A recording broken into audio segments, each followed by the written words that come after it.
Hello there. So I've been reviewing a couple different books that I've been reading. I've been kind of inspired by the journals and book reviews that you've been doing, but also I just think it's nice to see what other people are reading. So I had reviewed A Court of Thorn and Roses, which was good. I reviewed, what did I review last week? Mosquito Land, which was also very good.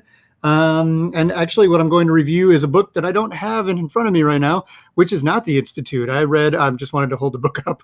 I read She Rides Shotgun, and I'll talk about that one. I was just showing you all kinds of books that I borrowed/stole from the library. I guess it's only stealing if you don't return them, and I plan to return them.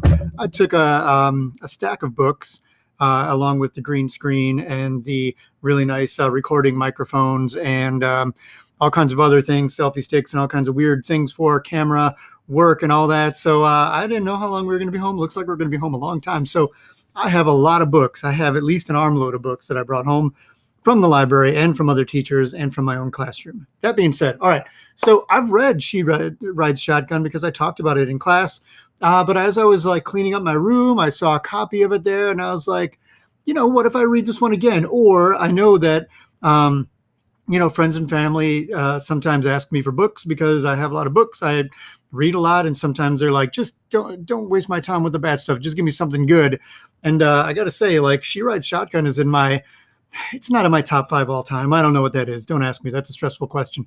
But I will say that She Rides Shotgun is like always at the top of my list of like, you need a good book. You want something that's just kind of blow your mind, something that's like always interesting. Like, it's never not boring. Is that the way I want to put it? It's not even constant action. It's just always really interesting. I really love this writer. I look forward to whatever he does next. I haven't gone back. He has a collection of short stories that some people really think are better than She Rides Shotgun, which I guess I'll find out because I have the time. But if you didn't take my suggestion during class, if you need a book, She Rides Shotgun is great. I would say it'd be for fans of people who liked things, kind of that dark edginess of Breaking Bad.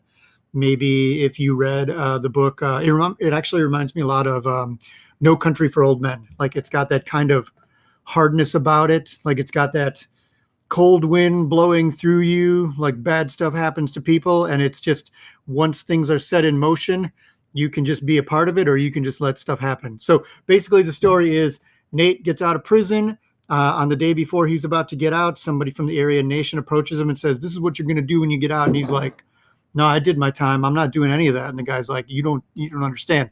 I'm not asking. This is what you're going to do." And so he and Nate have a scuffle. Something happens to the guy.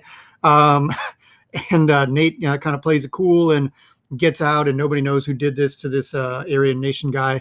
By the time he is out and on parole, the word gets out what he has done, and they put a green light on him and his family. So a green light means open season, open contract, dead or alive, on him, his wife, and his daughter, who I believe is like 11, 9, I forget. She's pretty young.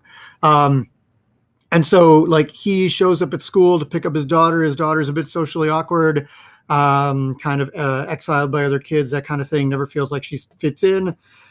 He shows up like swole and jailhouse tats and like, "Get in the car. You remember me? You're coming with me. We got to go do some things. Your mom sent me." And she's like, and he's like, "I'm not asking. You get in the car." And there's like this really great description of these like kind of baby blue, hard case gunfighter eyes. And she's like, "I haven't seen my dad in forever, but he's got these eyes that just make me like do what he's told me to do." Like it's almost disconcerting to see like such a tough guy with these like blue eyes telling you what to do or whatever. Like it's unnatural. Anyways, so they do that and they get into her and whatever. I didn't really do a good job of explaining the whole book because I feel like I've talked about it with people before.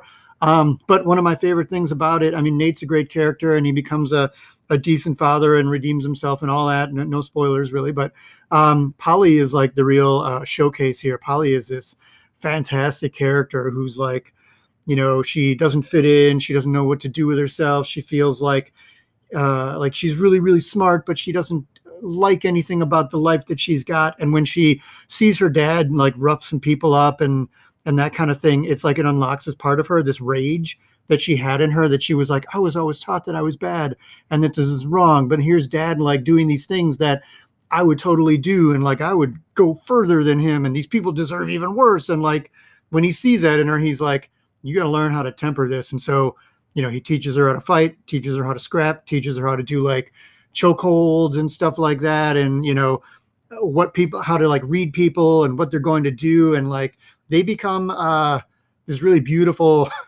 not couple, but like this beautiful pair of father and daughter, and they go and like try to get ahead of this Aryan Nation mob before they can get them. So it's like two of them against the world, and it's glorious. It's fantastic. It's brutal too, which like this ain't no fairy tale, which is what I like about it. Which is why it's like No Country for Old Men, like Breaking Bad, and like so many other like Southern Cali Western types of stories, Hell or High Water or whatever. So I strongly recommend you check it out. If you've got somebody who likes the kinds of things that I just described, She Rides Shotgun is a good book for them. So I don't know who needs a book recommendation in your family. Father's Day is coming up, graduates, that kind of thing. I don't know. Or just pick it up for yourself, because it is that kind of good book. So next week, I'll probably be talking about Thanks for the Trouble, unless I read another book before then. But I got to say, I've started and quit 2 books since then. I just couldn't get into them. Like, I'm sure they're good books, but like, I kind of need something that really grabs me right now. It's a challenging time to read something with like lots and lots of political intrigue and world building and whatever. And so I'll come back to those when my life calms down a little bit, maybe during the summer. But right now, I want something that kind of punches me in the face. She Rides Shotgun is one of those books that kind of punches you in the face in a good way.